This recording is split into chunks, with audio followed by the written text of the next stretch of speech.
para ulama, tugas para orang tua, tugas para suami hanya menyampaikan. Apakah itu bentuknya nasihat, apakah itu bentuknya pemaparan, apakah itu bentuknya penjelasan, keterangan, pelajaran dan sebagainya. Tapi semuanya itu hanya sebatas itu. Satu-satunya yang bisa memberikan hidayah, yang merubah seorang yang tidak baik menjadi baik, seorang yang tidak berbakti menjadi yang berbakti, seorang yang tadinya tidak sholat kemudian sholat, seorang yang tadinya tidak suka majlis kemudian senang dengan majlis, itu semuanya adalah Allah semata. Bahkan Nabi kita Muhammad SAW yang begitu cintanya kepada umatnya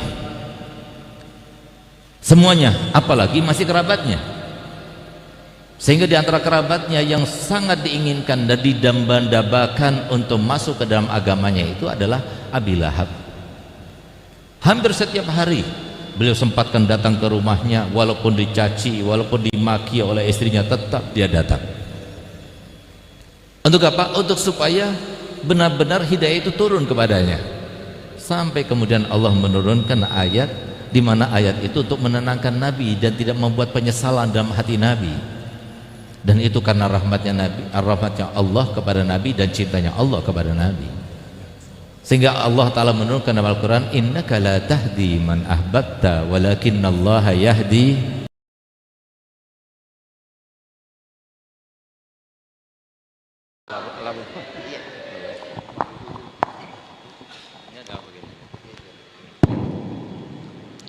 Assalamualaikum warahmatullahi wabarakatuh. Alhamdulillah Rabbil Alamin, wassalatu wassalamu ala ashrafil anbiya wal mursalin, Sayyidina wa habibina wa syafi'ina wa nuri qulubina Muhammad Habibir Rabbil Alamin wa imamil ghurril muhajjalin wa ala alihi wa sahbihi ajma'in. Subhanaka la ilma lana illa ma 'allamtana innaka antal alimul hakim. Rabbi shrah li sadri wa yassir li amri wahlul 'uqdatam min lisani yafqahu qawli, amma ba'du. Yang sama-sama kita muliakan, kita hormati dan kita cintai para habaib anak cucu Nabi kita Muhammad sallallahu alaihi wasallam.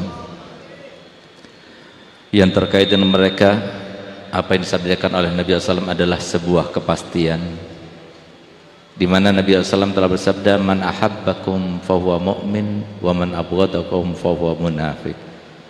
Siapa yang mencintai kalian berarti dia adalah seorang mukmin, dan barang siapa yang benci kepada kalian berarti dia adalah seorang munafik. Semoga tertanam dalam hati kita cinta kepada para habaib, sehingga benar-benar kita pastikan dan dipastikan oleh Allah kita sebagai seorang yang bermukmin kepada Allah Subhanahu wa taala, dan semoga senantiasa begitu sampai kita meninggal dunia dalam keadaan iman wa taqwa. Amin ya rabbal alamin. Alhamdulillah banyak habaib datang bersama kita. Ada Al-Habib Lutfi Al-Attas, Al-Habib Alwi Al-Habsyi, Habib Alwi Al-Attas, Habib Alwi Baharun, Habib Syafiq bin Yahya, Habib Hasan Al-Jufri, dan yang akan datang insyaallah Al-Habib Ali Al-Kaf, dan juga Abuya Al-Habib Nagib bin Syekh Bakar. Semoga dengan kedatangan mereka semuanya kita mendapatkan berkah yang lebih, berkah yang melimpah, rahmat yang luas, yang banyak, dan anugerah yang tak banyak harta bendanya, melimpah tapi tidak ada hisab di akhiratnya. Lalu kemudian setelah umur panjang meninggal dunia dalam keadaan husnul khotimah, dalam keadaan husnul khotimah, dalam keadaan husnul khotimah. Amin amin ya rabbal alamin. Tidak lupa kepada para alim ulama yang berhadir, yang mohon maaf saya tidak sebutkan satu persatu, namun tanpa mengurangi rasa hormat kami kepada mereka semuanya. Dan tidak lupa juga kepada keluarga kami, saudara kami, yaitu putra putri Al-Hajj Abdurrahman Muhammad, khususnya sahibul hajah Al-Hajj Amir dan keluarga besarnya, yang kita doakan semoga acara yang dibuat di tempat usahanya ini, tempat usaha ini menjadi tempat yang lebih memberkahkan, sehingga tempat yang bawa keberkahan bagi usaha ini, sehingga usahanya insya Allah terus meluas, menambah keberkahan harta bendanya, bermanfaat untuk akhirat dan dunianya, dan semoga menjadi sebab insya Allah beliau mendapatkan cinta Allah dan cinta Rasulnya. Amin, amin ya rabbal alamin. Hadirin hadirat yang dimuliakan oleh Allah, alhamdulillah pada malam ini kita diundang kembali oleh Sahibul Haji Al-Hajj Amir untuk mendoakan, untuk bacakan Yasin dan Tahlil, untuk menghauli orang tuanya yang sudah meninggal dunia, begitu pula istri tercintanya. Semoga apa yang telah kita bacakan benar-benar disampaikan Allah Ta'ala kepada almarhum dan almarhumah, sehingga menjadi sebab insya Allah kuburan daripada mereka dijadikan sebagai raudhah min riyadil jannah, dan insya Allah terang benderang bersambung dengan surga luas tanpa batas, dan semoga mereka semuanya dikumpulkan dengan para solihin, para aulia, para siddiqin, para anbiya. Amin ya rabbal alamin. Lain daripada itu, marilah kita mengambil hikmah dan ibrah yang besar di dalam setiap langkah kehidupan kita, karena kita oleh Nabi kita Muhammad SAW diperintahkan untuk menjadi seorang umat yang cerdas, cerdik dan cermat. Waktu yang kita miliki terbatas, energi yang kita miliki juga terbatas, kesempatan yang Allah berikan juga terbatas, semuanya serba terbatas. Sehingga kalau benar-benar kita tidak maksimalkan, maka kita akan menjadi orang yang rugi. Masalahnya bukan rugi bersama-sama, tapi rugi sendirian. Kalau kita rugi di dunia, paling kita kehilangan harta, tapi kalau kita rugi di akhirat, itulah kerugian yang sebenarnya. Sebagaimana Nabi SAW telah bersabda, syarrun nadamah nadamat yaumal qiyamah, sejelek-jeleknya penyesalan adalah penyesalan kelak nanti di hari kiamat.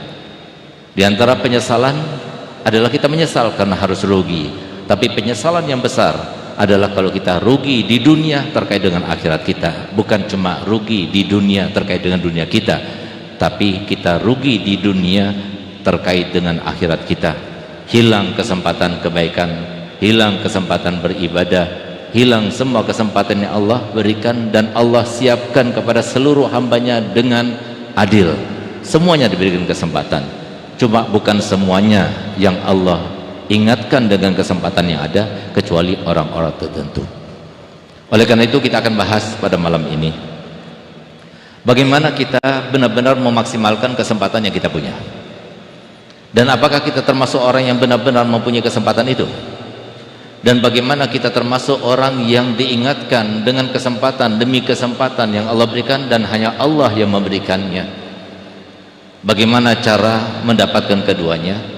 Maka yang pertama adalah ketahuilah bahwasanya Allah Subhanahu wa taala adalah zat yang maha adil.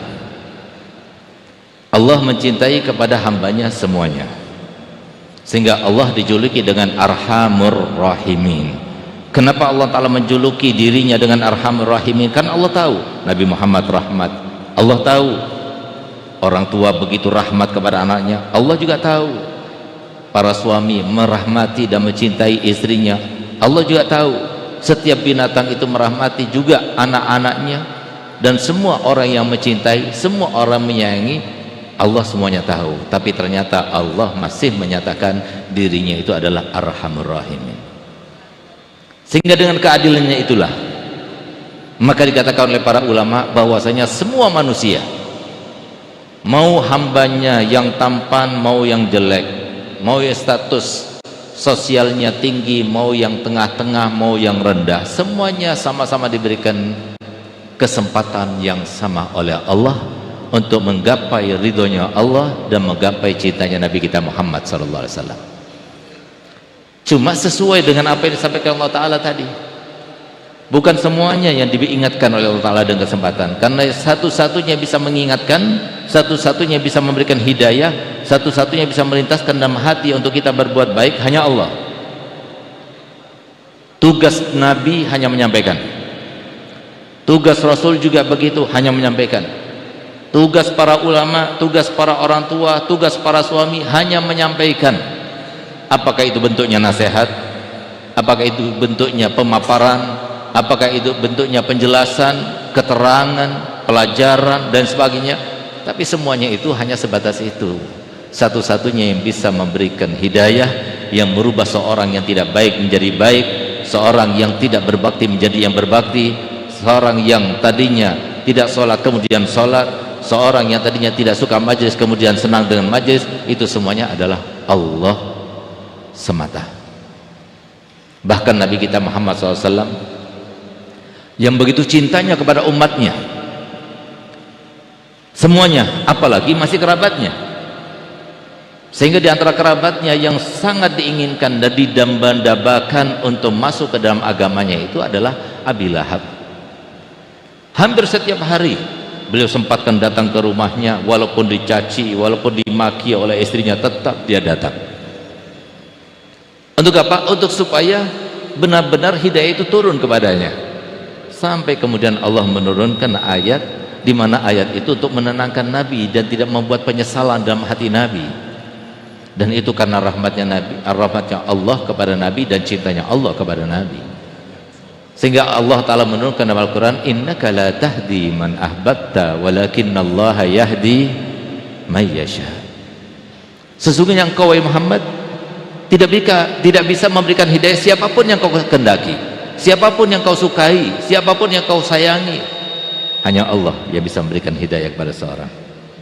Sehingga orang tua sekarang ini, mohon maaf, ini zamannya fitnah. Ini zaman yang disampaikan Nabi SAW 1400 tahun yang lalu. So la'an yar'a ahadukum jarwan minal kalbi. Kalau seumpama itu kalian itu nanti bakal datang suatu zaman di mana pada saat itu, jikalau kalian itu mendidik seekor anak anjing, itu lebih baik keadaannya daripada kita mendidik anak kita sendiri. Ini zamannya. Mau didik bagaimana? Berapa kali kita menasehati, berapa kali kita mengingatkan, berapa kali kita mengawasi, berapa kali kita menghardik, tapi berapa kali pula anak-anak kita mengakses TikTok, Facebook, sosmed dan sebagainya. Jangan kita anggap bahwasanya apa yang mereka lihat itu bukan sebuah pengetahuan yang merasuk ke dalam pikirannya, yang merusak pikirannya, sementara pikirannya kosong, tidak pernah diisi oleh ulama, tidak pernah diisi oleh Nabi, tidak pernah diisi oleh para solihin, nggak pernah dekat pada para ulama, nggak pernah melihat para solihin. Maka bagaimana mungkin kemudian kita katakan bahwasanya apa yang mereka pandang, apa yang mereka saksikan, apakah yang mereka lihat di dalam TikTok itu, Facebook itu, sosmed itu, YouTube itu tidak akan berpengaruh kepada dirinya. Sementara kita semuanya setuju bahwasanya setiap orang itu akan mewarnai dirinya seiring dengan bagaimana apa yang dilihat, apa yang disaksikan, apa yang dia dengar, apa yang dilihat, apa yang dibaca, apa yang didengar dan apa yang disaksikan. Semua ketentuan itu bagi seseorang itu ditentukan oleh pengetahuannya itu. Nggak mungkin dari orang lain. Nggak ada orang ceritanya orang baik itu otodidak, itu nggak ada. Orang baik itu setelah dijadikan baik. Orang pintar itu setelah dijadikan orang yang pintar dengan belajar. Kata Nabi SAW, faman yasta'fif yu'ifuhullah wa man yatasabbar yusabbiruhullah. Barang siapa dia itu berusaha untuk menjadi orang yang mempunyai harga diri, tidak minta-minta pada orang, Allah akan jadikan seperti itu. Orang yang biasa mendidik dirinya untuk menjadi orang sabar, maka dia akan menjadi sabar. Semuanya tergantung kepada usahanya. Sekarang bagaimana? Kita hidup di zaman fitnah yang begitu dahsyat seperti sekarang ini, kemudian kita jarang memberikan keteladanan yang baik yang bisa ditiru. Ya mohon maaf, ternyata kita banyak yang salah di sini, karena setiap anak itu merasa bahwasanya manusia laki-laki yang paling benar di dunia adalah ayahnya, dan manusia perempuan yang paling benar adalah ibunya. Sehingga apapun yang dilakukan oleh ayah dan ibunya di rumah itu dianggapnya yang paling benar. Kalau ibunya suka marah, dia akan marah. Kalau ibunya suka bermaksiat, dia akan bermaksiat. Kalau ayahnya suka bermaksiat, apapun dilihatnya daripada orang tuanya, kalau dia tidak soleh, maka anaknya itu akan menjadi kopiannya. Dan sulit untuk kita merubahnya. Oleh karenanya, sebaik-baik pendidikan bagi seorang anak, ketika keluar SD, masukkan pesantren, masukkan madrasah diniyah. Kalau enggak, masukkan, titipkan kepada guru ngaji. Kalau tidak, hadirkan majlis taklim. Setiap ada majlis-majlis macam ini, dengar, hadirkan. Untuk apa? Supaya memandang wajahnya para ulama, melihat mereka, bagaimana akhlak mereka. Pandangan sekali yang mereka lakukan itu akan diingatnya sampai mereka mati. Tapi sayangnya, lagi-lagi kesempatan untuk kita membawa anak kita ke tempat-tempat semacam ini tergantung kepada Allah. Allah yang berkehendak. Oleh karena itu, sebelum kita mempelajari apa kesempatan yang kita punya, kita harus tahu dulu bagaimana cara Allah memberikan kesempatan kepada kita.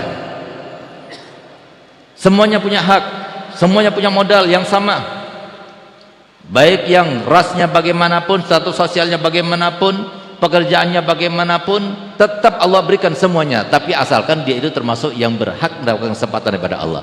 Siapa yang berhak mendapatkan kesempatan daripada Allah? Dengarkan baik-baik. Semuanya sudah ada di dalam Al-Quran. Semua yang kita takutkan, semua yang kita pilukan, semua yang kita pikirkan, semua yang kita galaukan, semuanya di dalam Al-Quran. Sehingga Allah Ta'ala menyatakan dengan pasti, ma farratna fil kitabi min syai'. Nggak ada sesuatu yang tidak ada di dalam Al-Quran. Semuanya ada di dalam Al-Quran. Yang menjadi masalah kita tidak mendapatkan kesempatan yang baik itu, sehingga tertutup hati kita. Nggak mau mendekat pada para ulama yang mereka itu adalah para pengganti dan pewaris Nabi kita Muhammad SAW, yang dikatakan innal ulama warasatul anbiya. Mereka itu para ulama adalah pewaris para nabi. Fa innal anbiya lam yuwarisu dinaran wala dirhaman, innama warasul ilma faman akhadhahu faqad akhadha bihaddin wafir. Sesungguhnya para nabi itu tidak meninggalkan harta waris, tapi yang mereka wariskan itu adalah ilmu. Maka barang siapa yang mendapatkan ilmu dalam kehidupannya, berarti dia itu telah mendapatkan anugerah Allah yang terbesar. Apa anugerah Allah yang terbesar? Bukanlah jabatan yang tinggi, harta benda yang melimpah, ketampanan yang sangat wah, kecantikan yang begitu rupawan. Tetap itu semua bukan kenikmatan yang paling tinggi. Tapi kenikmatan yang paling tinggi adalah kalau seumpama kita mendapatkan ilmu yang bermanfaat. Bagaimana cara kita mendapatkan ini? Dengarkan firman Allah Ta'ala. A'udzubillahi minasyaitonirrajim. Bismillahirrahmanirrahim. Wala takunu kalladzina nasullaha fa'ansahum anfusahum. Jangan pernah kalian melupakan kepada Allah. Kalau kalian sudah lupa kepada Allah, Allah juga akan melupakan. Semua kesempatan yang harusnya kita dapatkan, Allah akan lupakan. Kita punya harta tidak menyenangkan, tidak membahagiakan. Harusnya harta membahagiakan. Sehingga apa? Setiap orang berkeinginan, bercita-cita, berangan-angan pengen punya harta banyak. Kenapa? Mereka mengira bahwasanya harta itu menyenangkan. Tapi bagi mereka yang tidak ingat pada Allah, tidak akan menyenangkan, tidak akan membahagiakan. Karena apa? Tidak akan diberikan kesempatan oleh Allah Ta'ala. Memang banyak hartanya, memang banyak uangnya, memang tinggi jabatannya, dia bisa menggunakan jabatan tersebut, harta tersebut untuk berbuat kebaikan. Tapi karena dia lupa kepada Allah, Allah tidak ingatkan.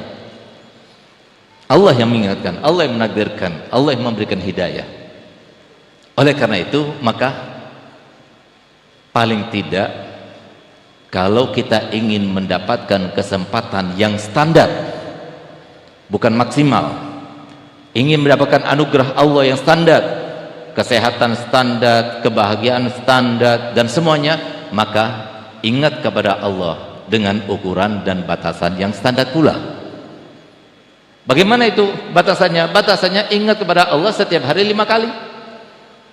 Pagi ingat Allah waktu subuh, siang ingat Allah waktu duhur, asar ingat Allah waktu sore, ingat Allah waktu salat asar, maghrib ingat Allah, isya ingat Allah. Maka kalau kita jalankan 5 waktu, di mana kita ketika salat pasti kita ingat Allah, paling tidak kita mengingat dan menyebutnya Allahu Akbar, ingat Allah. Seharian kita akan mendapatkan kebahagiaan yang standar, anugerah yang standar, keamanan yang standar. Sehingga Allah memastikan fungsi daripada salat adalah innas salata tanha anil fahsya'i wal munkar. Salat itu yang kalian jalankan itu, itulah yang mencegah kalian itu daripada perbuatan keji dan kemungkaran, yang karena perbuatan keji dan kemungkaran akhirnya kalian tidak bahagia hidupnya di dunia. Salat ini mencegahnya. Kalian tinggalkan salatnya, datang itu semuanya yang tidak baik itu. Oleh karenanya kunci kebahagiaan itu terletak pada salat 5 waktu. Kalau kita masih mau diberi kesempatan Allah Ta'ala punya suami yang baik, suami yang soleh, istri yang solihah, anak-anak yang turut, anak-anak yang soleh dan solihah, maka jangan lupa sholat 5 waktu. Itu standar. Apalagi kalau kita itu datang ke majelis taklim, apalagi kita itu kemudian masuk pesantren, sehingga apa? Anak-anak pesantren itu selalu ingat pada Allah sepanjang hari. Bangun tidur suruh baca doa, mau tidur suruh baca doa, sebelum subuh mereka sudah dibangunkan berzikir pada Allah Ta'ala. Setiap hari sepanjang hari itu dia ingat Allah, ingat Allah, ingat Allah. Sehingga apa? 3 bulan anak-anak di pesantren kan pulang ke rumahnya sudah beda. Kenapa? Karena Allah mengingatkan dia kesempatan itu. Kenapa? Karena mereka mengingat kepada Allah. Kuncinya di sini adalah ingat kepada Allah. Allah yang punya langit dan bumi, Allah yang punya rezeki dan takdirnya, Allah yang menjadikan kita sakit ataupun sehat, Allah yang memberikan kita bahagia ataupun sengsara, Allah menjadikan kita hidupnya senang, bahagia atau sempit, sengsara, semuanya Allah. Bagaimana mungkin kemudian kita akan mengharapkan itu semuanya di tempat yang menjadi rahmatnya Allah, tempatnya rahmatnya Allah, kemudian kita ingin mendapatkannya dengan cara kita mendapatkan murka Allah, tidak sejalan dengan perintah Allah? Bagaimana mungkin? Pakai logika kita. Sehingga pantas kemudian kalau dalam Al-Quran itu disebutkan oleh Allah Ta'ala, afala tatafakkarun, afala tatadabbarun, am ala qulubin afaluha. Kenapa kau tidak merenung? Kenapa kamu tidak berpikir?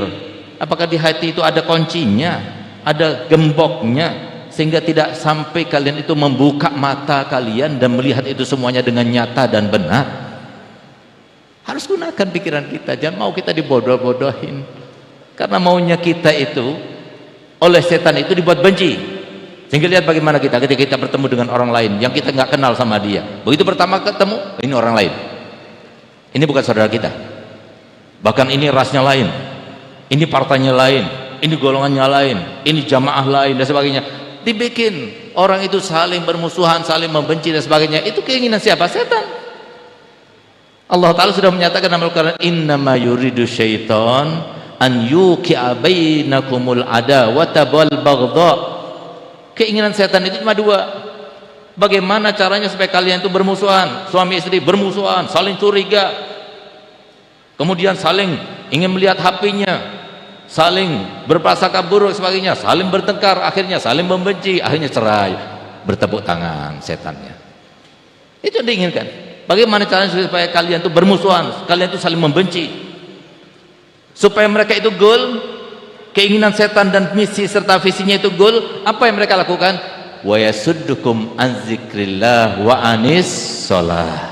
Lagi-lagi kembali kepada tadi, bagaimana caranya supaya mereka itu tidak ingat kepada Allah dan tidak sholat? Supaya nggak ingat pada Allah, jangan dekat pada ulama, jangan hadir majelis taklim, jangan anak-anaknya masuk pesantren, jangan anaknya masuk madrasah diniyah, biar tambah jauh. Sehingga apa? Hidup mereka itu dalam keadaan terkatung-katung, nggak jelas. Sehingga banyak diantara mereka, untung kita masih ada azan diingatkan, untung masih banyak para ulama dan majelis kita masih diingatkan. Kalau tidak seperti di luar negeri sana, banyak orang yang akhirnya harakiri, bunuh diri dan sebagainya. Kenapa? Karena mereka nggak tahu untuk apa hidup ini, apa yang dicari dalam hidup ini. Semuanya sudah dapat, ketenaran dapat, harta melimpah dapat, semuanya dapat, tapi ada sesuatu yang belum dia dapatkan. Apa itu? Kepuasan, kebahagiaan tidak ada. Sehingga dia merasa percuma saya punya uang banyak, sampai uangnya dihambur-hamburkan, uangnya bahkan sampai dibakar, uangnya dilempar di laut dan sebagainya, karena mereka itu frustasi. Yang dikatakan orang ini uang membahagiakan, ternyata dia membahagiakan. Kenapa? Karena mereka lupa bahagia itu milik Allah. Yang bisa bahagia itu adalah yang siapa yang dikehendaki oleh Allah bahagia. Oleh karena itu kuncinya yang pertama. Lalu kemudian apa kesempatan kita sebagai seorang manusia, seorang hamba yang mana Allah ciptakan semuanya dengan ciptaan yang sama, keadaannya sama, ketentuannya sama, takdirnya sama, semuanya. Jangan pernah kita merasa, kita katakan, oh enak ya habaib cucunya Nabi, mereka cepat dekat pada Allah Ta'ala. Sama dekatnya. Enak ya para alim ulama itu, mereka punya modal untuk dekat pada Allah. Sama dekatnya, sama kesempatannya. Yang duduk di belakang sama duduk di depan sama. Nggak ada beda, nggak ada beda. Kenapa kita sama? Kalau seumpama kita merasa di majelis ini ada satu orang di antara kalian mengatakan saya lebih baik daripada fulan, dan dia tidak merasa bahwa dirinya paling rendahnya orang di majelis ini, berarti dia adalah orang yang tertipu. Kenapa demikian? Mohon maaf, itu adalah ajaran saya punya abah. Dari semenjak umur 7 tahun sampai 11 tahun selalu beliau iyang-iyangkan, selalu beliau ulang-ulangi. Beliau katakan, Segaf, kamu harus merasa paling rendahnya orang, terus harus berusaha merasa seperti itu.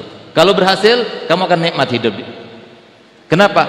Semua situasi kamu akan lewati dalam keadaan bahagia.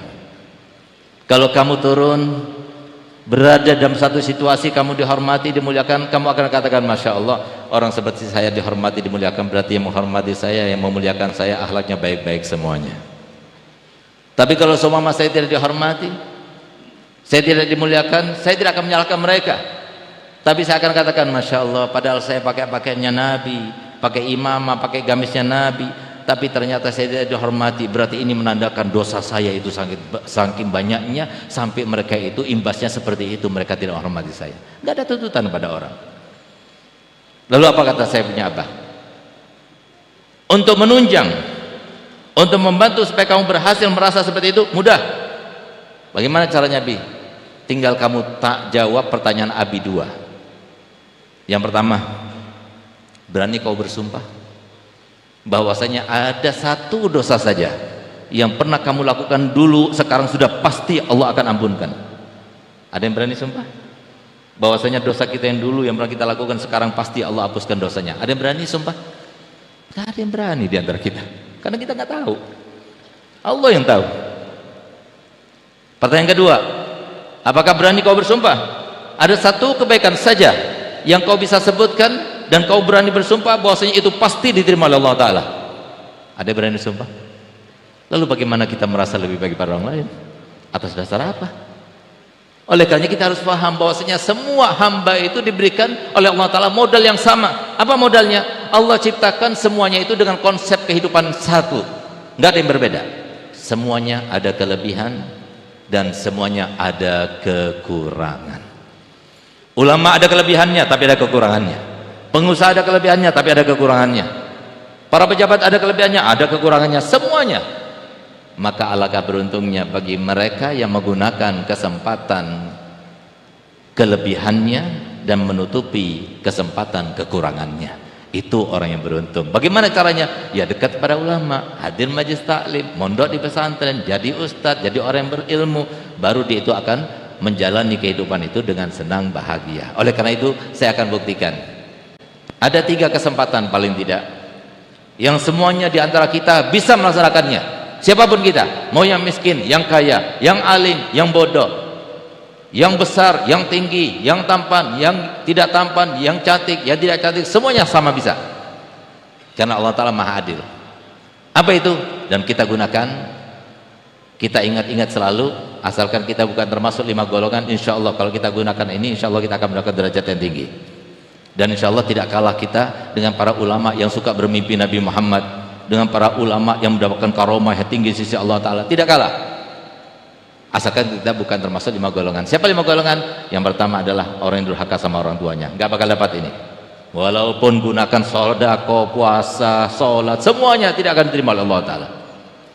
Yang kedua, istri yang durhaka pada suaminya, karena yang memerintahkan istri untuk solihah bukan suami, bukan mertua, bukan orang tua, tapi Allah dan Rasulnya. Ibadahnya perempuan yang paling besar adalah bagaimana caranya supaya menjadi istri yang solihah. Yang menentukan istri solihah itu siapa? Yang tahu bahwasanya istri itu solihah atau tidak solihah itu siapa? Bukan orang tuanya, bukan mertuanya, tapi yang tahu itu adalah suaminya. Hanya suami yang merasa, karena dialah sasaran utamanya. Istri solihah atau tidak solihah itu tolak ukurnya hanya pada satu orang, bukan kepada anaknya, bukan kepada iparnya, bukan kepada mertuanya, tapi kepada satu orang. Siapa dia? Suaminya. Tapi jangan ditanya. Kalau ditanya pasti mereka akan mengatakan, iya kamu solihah. Kenapa? Kalau dijawab tidak solihah, dia marah-marah lagi. Kalau seumpama suami itu ridho, misalnya dia lagi duduk kemudian dipeluk dari belakang, lagi tidur dicium keningnya, itu tanda dia ridho. Kalau sudah ridho, dia solihah. Kalau sudah suami ridho, maka Allah pasti akan meridhoinya. Oleh karenanya beruntung almarhumah yang sekarang kita hauli sekarang ini. Kenapa? Karena wanita itu masuk surganya dan nerakanya tergantung pada suami. Silahkan kita mau ikut yang modern sekarang ini, cara-cara printing yang ada sekarang ini, mereka yang hidup jet set sekarang ini, silahkan dilihat sinetron itu kemudian ditiru apa isinya, apa kelakuannya, silahkan. Tapi ingat, sebagaimana seorang wanita yang datang kepada Nabi kita Muhammad SAW, di mana perempuan itu sok berkata seperti sahabat-sahabat laki yang lainnya, di mana banyak sahabat laki datang kepada Nabi, ya Rasulullah, aina ana, di mana aku nanti? Anta ma'i fil jannah. Rasulullah rahmat orangnya, saya doakan anta ma'i fil jannah. Bukan cuma satu orang, puluhan orang, bahkan ratusan orang sahabat Nabi yang dikatakan begitu oleh Nabi Muhammad. Tiba-tiba datang satu orang perempuan, ya Rasulullah, aina ana, di mana aku nanti? Apa kata Nabi Muhammad? Azatu zaujatin anti, azatu zaujin anti, apakah kamu punya suami? Gal iya. Jannatuki wa naruki fi yadi zaujiki. Surgamu dan nerakamu tergantung kepada suamimu. Enggak lagi tergantung pada orang tua, enggak lagi tergantung pada saudara, enggak lagi tergantung pada tahajudnya, sholatnya, enggak lagi, tapi kepada suami. Silahkan kalau suami sekarang ini kalau ditanyakan oleh istrinya, kebanyakan istri sekarang, kamu ridho enggak sama aku? Bagaimana jawabannya? Itulah keadaan kita nanti di akhirat. Oleh karena hati-hati, hormati suami, jadikan suami seperti raja, dan beruntung kalian kalau seumpama kalian meninggal saat suami masih hidup, karena Nabi SAW telah bersabda, ayyuma imra'atin matat wa zawjuha anha radin dakhalatil jannata ayyataha sya'at. Perempuan mana saja yang meninggal sementara suaminya masih hidup, cukup suaminya mengatakan aku ridho, aku rela, aku maafkan semua salahmu, cukup dengan perkataan itu saja, maka Allah akan bukakan pintu surga yang 8 semuanya, terserah mau masuk yang mana. Beruntung almarhumah. Kenapa? Jannatuki wa naruki fi yadi zaujiki. Bukan cuma laki-laki saja, semuanya juga capek, semuanya juga bekerja. Bekerja untuk apa? Bukan untuk bikin rumah, bukan untuk beli mobil, bukan, tapi untuk mencari ridhonya Allah. Mahal ridhonya Allah. Kita harus pontang-panting ke sana. Lihat bagaimana Sayyidina Husain, dia meninggal dipenggal kepalanya. Sayyidina Hasan meninggal diracun oleh istrinya sendiri. Sayyidina Ali bin Abi Thalib meninggal dengan dipukul kepalanya dengan pedang. Banyak sahabat Nabi yang semacam itu, banyak orang soleh semacam itu. Lihat bagaimana kehidupannya, lihat bagaimana guru-guru kita, Habib Umar bin Habib, hampir setiap harinya dihabiskan semuanya untuk berdakwah kepada Allah Ta'ala. Untuk apa? Mencari ridhonya Allah. Mahal, tapi perempuan cukup. Kalau dia itu meninggal sebelum suaminya, itu suatu keberuntungan. Tapi masalahnya, bahkan berdoa saja kita ini tidak mau meninggal sebelum suaminya. Kenapa? Takut suaminya kawin lagi. Padahal orang sudah meninggal, sudah nggak ada rasa lagi, nggak ada rasa cemburu lagi dan sebagainya. Tapi pasti dia akan mendapatkan ridhonya Allah Ta'ala, karena Nabi Muhammad memastikan dalam hadisnya. Oleh karena almarhumah beruntung, bahkan almarhumah beruntung sudah mendapatkan surga yang 8, ditambah lagi masih dikirimi juga dengan haulnya semacam ini. Semoga almarhumah tambah senang nanti di akhirat, dan semoga anak-anak almarhumah insyaallah dijadikan anak-anak yang solihah, yang bakal jadi istri-istri yang solihah insyaallah. Nah, oleh karena itu, yang ketiga, mereka yang memutuskan tali silaturahmi gak bakal dapat apa-apa. Jangan tergoda dengan harta warisan, jangan tergoda karena kebencian, jangan, karena kalau sudah kita putuskan silaturahmi, apapun ibadah kita tidak akan diterima oleh Allah. Yang keempat, mereka sesama muslim tidak saling tegur sapa, jangan. Semua kebaikan Allah tidak akan diberikan kepada orang itu. Dan yang kelima adalah mereka yang mengkonsumsi narkoba, sama sekali tidak akan mendapatkan rahmat Allah. Cepat bertobat kepada Allah. Lalu apa kesempatan kita?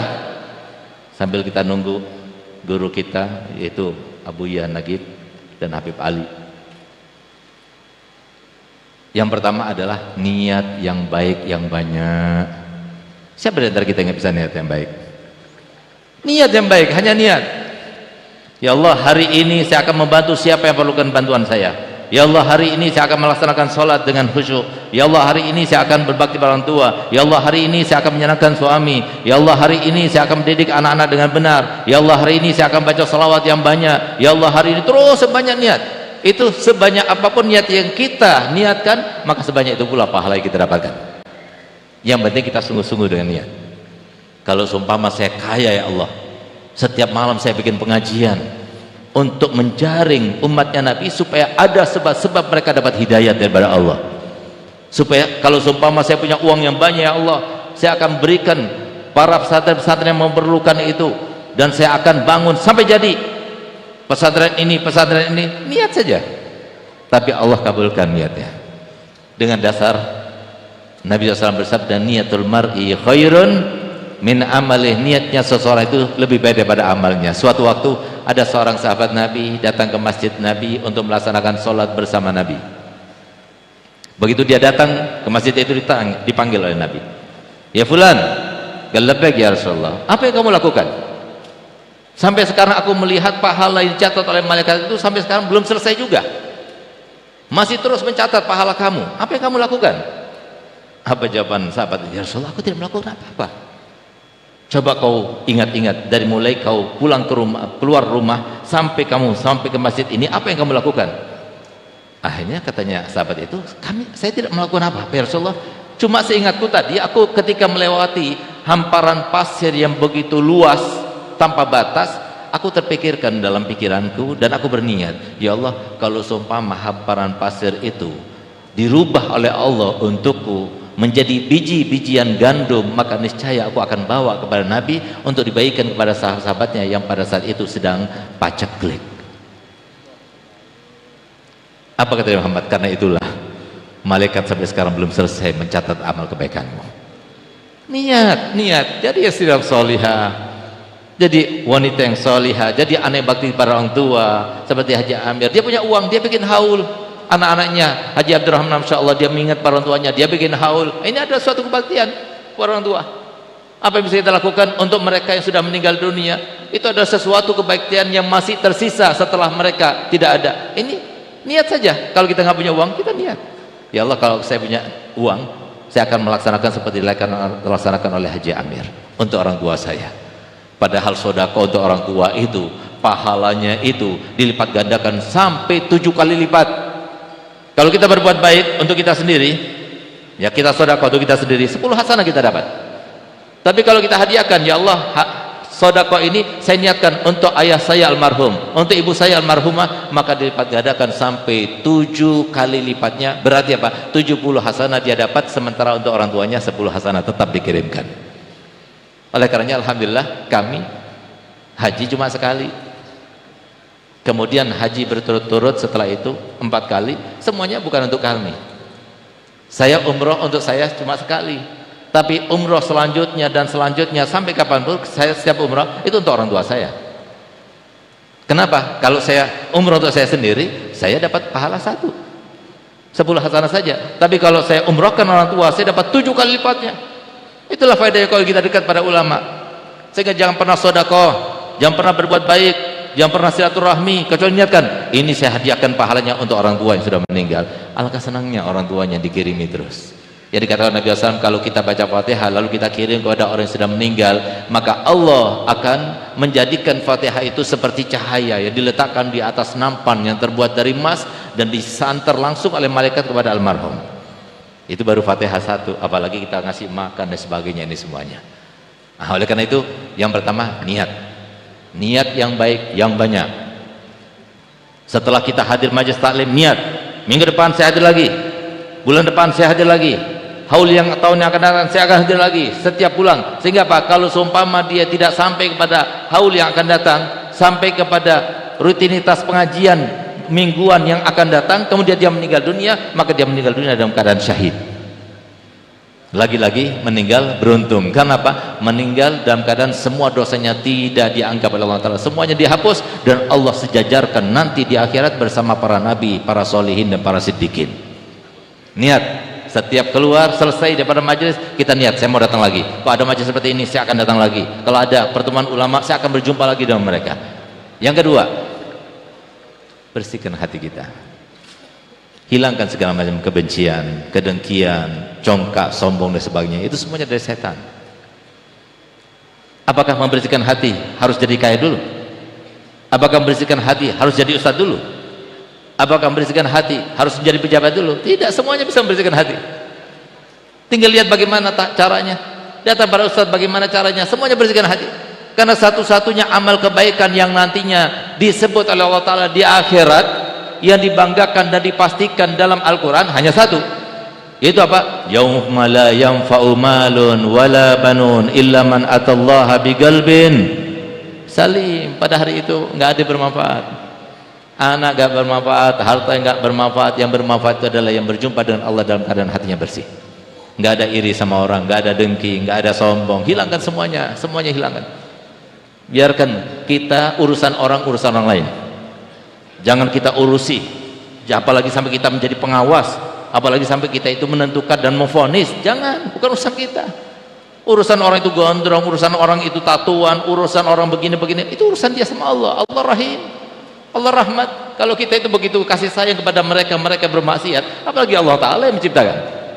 Nabi Ibrahim begitu luar biasa cintanya kepada umatnya, sampai-sampai ketika Nabi Ibrahim mengatakan tidak ada satu orang pun yang mempunyai rahmat seperti aku, Allah tegur.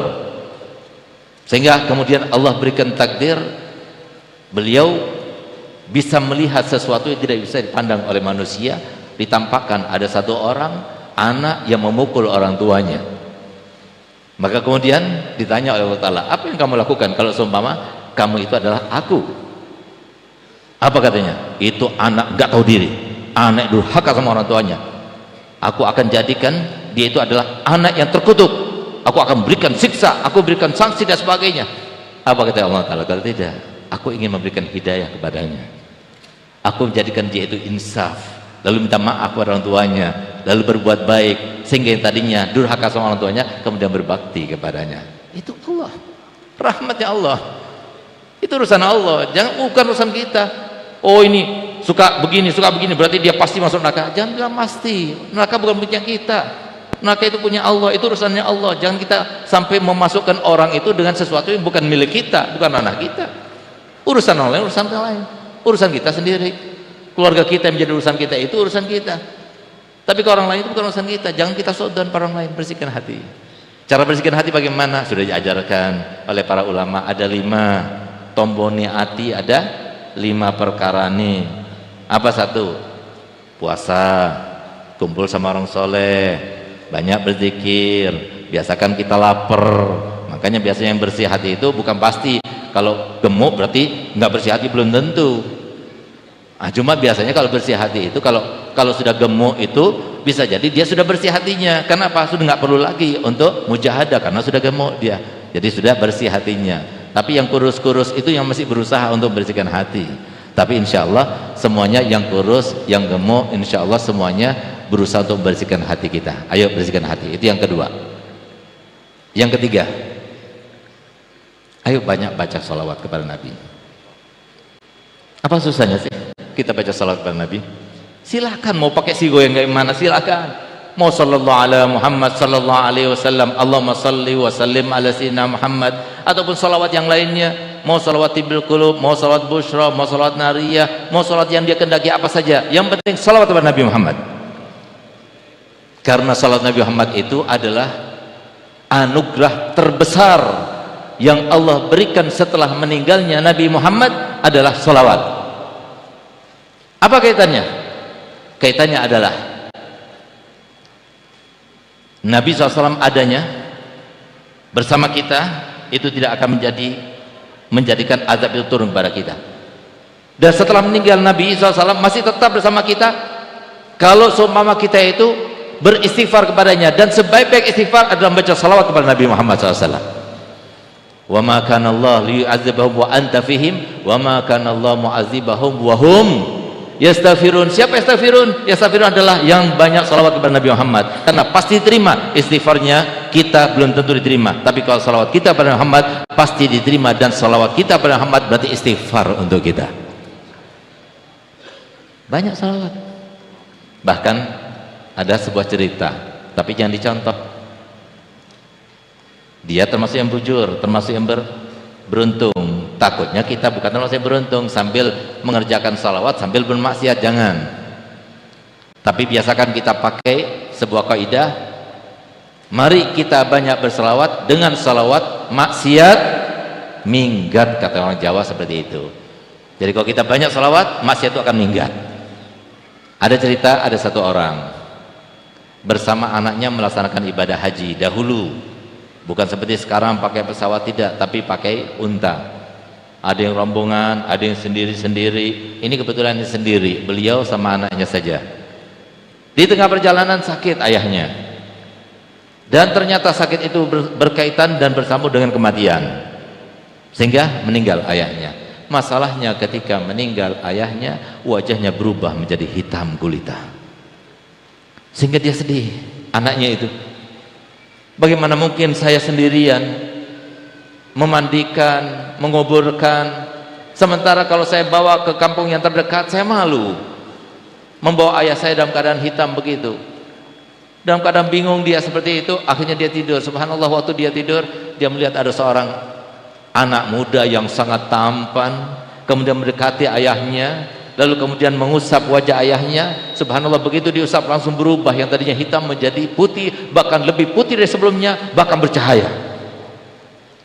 Gembira ini anak. Lalu siapa engkau? Aku adalah Nabi Muhammad SAW.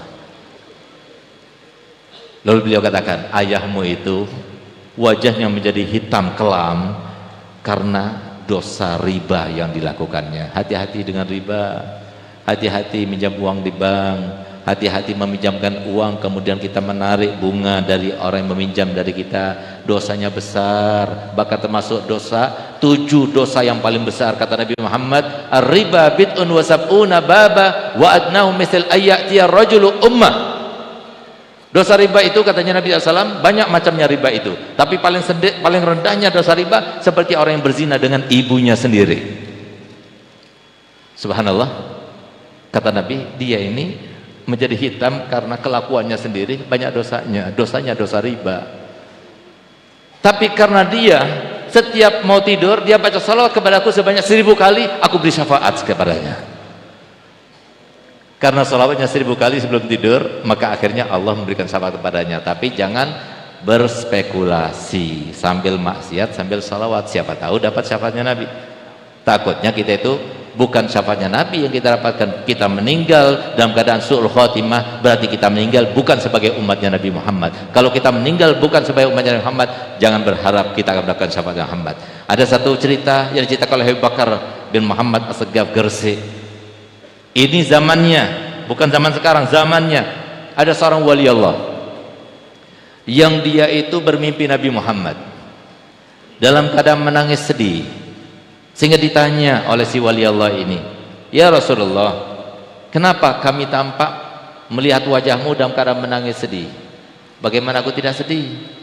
Pada malam ini telah meninggal daripada umatku sebanyak 1500, semuanya meninggal bukan dalam agama Islam, alias su'ul khatimah. Dulu, bukan sekarang. Ini zaman begitu dahsyat fitnahnya. Sehingga apa? Kemudian kata wali ini, bagaimana caranya ya Rasul? Kuatkan keimananmu dengan membaca zikir. Subhanallah, begitu dia bangun, zikir itu sudah ada di kertasnya, itu ada di tangannya, yaitu la ilaha illallah al-mawjud fi kulli zaman, la ilaha illallah al-ma'bud fi kulli makan, dan terusnya. Itu baca zikir itu insyaallah menguatkan keimanan, sehingga insyaallah kita meninggal dalam keadaan husnul khatimah. Ala kulli hal, semoga kita semuanya termasuk yang dijaga keimanannya, dibina ketakwaannya, dan semoga Allah memberikan hidayah kepada kita semuanya. Jangan lupa, ibu-ibu, yang bisa menyelamatkan anak kita cuma 2. Yang bisa menyelamatkan anak kita dan semua anak kaum muslimin di Indonesia maupun di dunia cuma 2. Yang pertama, bina keimanannya. Yang kedua, ibu yang solihah berdoa. Setiap doanya ibu itu pasti Allah akan kabulkan. Doanya satu ibu seperti doanya 100 orang wali, kata Nabi Muhammad SAW. Bangun malam, minta kepada Allah supaya anak itu selamat, supaya anak itu dapat hidayat, supaya anak itu berakhlakul karimah, supaya anak itu dalam keadaan meninggal ala husnul khatimah, supaya mendapatkan istri yang solihah, mendapat suami yang soleh. Semuanya itu tergantung pada doa ibu. Gunakan kesempatannya, jangan lupa lagi kepada Allah Ta'ala sehingga kemudian dilupakan ibu untuk mendoakan anak-anaknya. Doakan anak-anaknya dengan yang baik-baik dan panggillah mereka dengan nama-nama yang baik, karena doanya ibu dan panggilan ibu kepada mereka adalah doa untuk mereka dengan yang baik. Semoga kita mendapatkan ya Allah keluarga daripada ibu-ibu dan istri-istri yang solihah yang mendoakan anak-anaknya, sehingga semua anak-anak kaum muslimin pada saat ini insyaallah dengan doanya mereka dan tarbiyah serta pembinaan iman yang dilakukan dalam pondok pesantren, madrasah diniyah maupun di tempat-tempat yang diajarkan di siru ilmunya Nabi kita Muhammad SAW, semoga kita menjadi generasi yang terbaik nanti yang akan datang, sehingga Indonesia menjadi negara baldatun thayyibatun rabbun ghafur. Rabbana atina fid dunya hasanah wa fil akhirati hasanah wa qina adzabannar. Wa sallallahu ala sayyidina Muhammadin wa ala alihi wasallam. Alhamdulillah amin. Mohon maaf, maunya saya tunggu sampai Abuya datang tapi suara saya sudah hampir habis. Wabillahi taufiq hidayah. Wassalamualaikum warahmatullahi wabarakatuh. Waalaikumsalam. Jazakallah khair atas tausiah yang luar biasa, pengingat untuk kita, dan salah satu